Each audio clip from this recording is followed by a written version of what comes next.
This is the Tuesday update. Normally, I type this in, but I thought I'd do it in person this time. I hope all of you are hanging in there and holding together. We are just in interesting times. But I want to let you know, our staff just met forever today, and we're trying to figure out how to adjust and how to adapt and continually tweak. And our elders are going to be meeting tonight. We've upped the number of times that we meet in order to really stay ahead of this and be church for everyone. But in the update, I just want to give you a few things that are happening. We're right in the middle of a huge database switchover, transitioning to a new database, so there's a lot going on. This is how you could help us in doing this.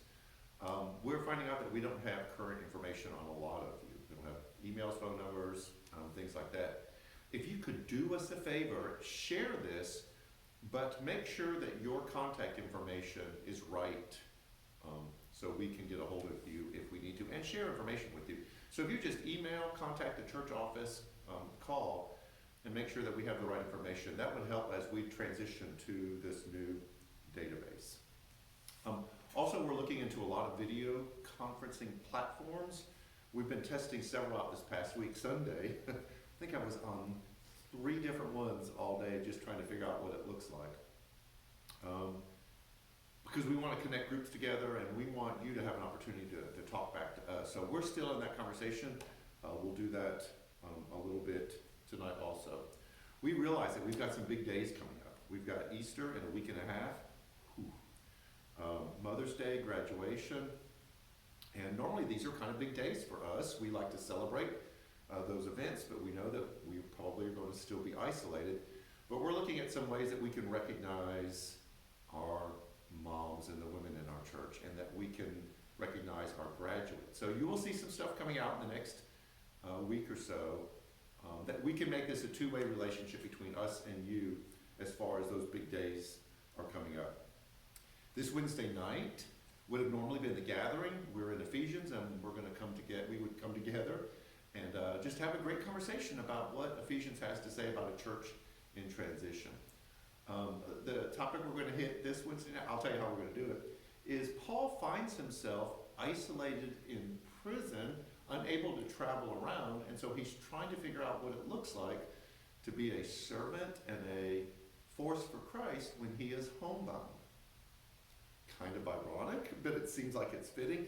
So I'm going to do probably 10-15 minutes of live streaming Wednesday night starting at 6:30, where we go through this section of Ephesians. I think we're in chapter 3, where we talk about what it looks like to be homebound, like Paul was, and to still be effective and make a difference for Christ. That'll be this Wednesday night. I think that's April 1st at 6:30.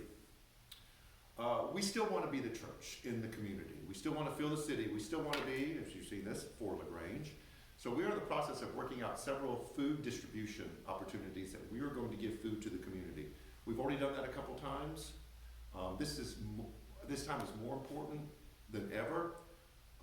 And so that probably won't be something that really goes out because we have to keep the numbers here small, but we want to let you know that we have not stopped being the hands and feet of Christ even during this time.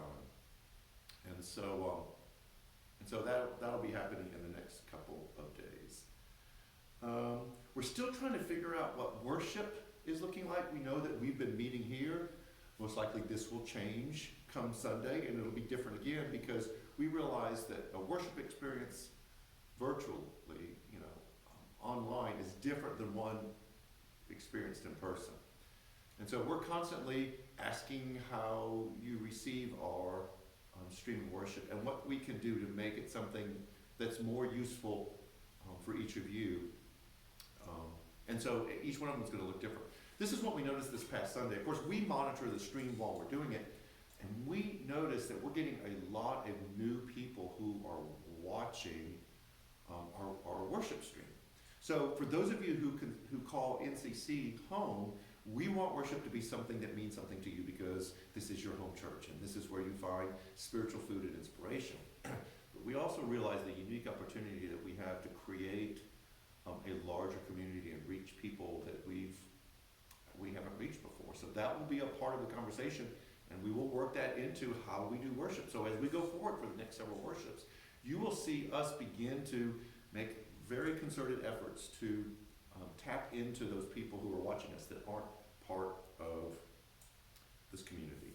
We're still doing work around the building, so we're still taking care of that, but we're cutting costs. There are a lot of things that we realize that we can do without during this time.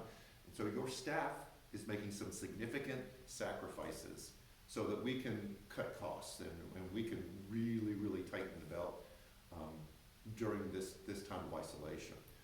I received an email just a few minutes ago from someone who said that they're sending their check. When I checked the mail when I came in this morning, there was a check in the mail.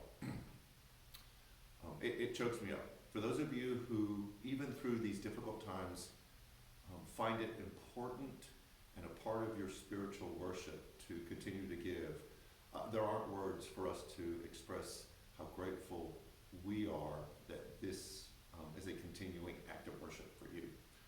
And we thank you for that. For those of you that it's difficult, you still have the app, you still have online, you can do auto withdrawal to help us during this time. But just know that we are making some significant cost-cutting measures to help us survive. Don't forget the online presence that we have, that you've got not only the video, but you've got an online devotion that matches that specific service, and you can use those simultaneously with small group or a gathering where you can have a conversation about the service. And since this Sunday is Palm Sunday, I'll post a video in a couple of days that talk about this upcoming service, but allows you an opportunity to maybe get a few people together and to talk about that. So that's the Tuesday update. We are hard at work. We realize that these are really strange and unusual times, but our calling to be the church has not changed. It's just going to look different how we're doing it. So we thank you for your support. We are praying for all and each of you. If there is anything that we could do, anything that you need, any way that we can serve you as your church, as a church, please feel free to contact us and let us know. We love you, and we will be in touch.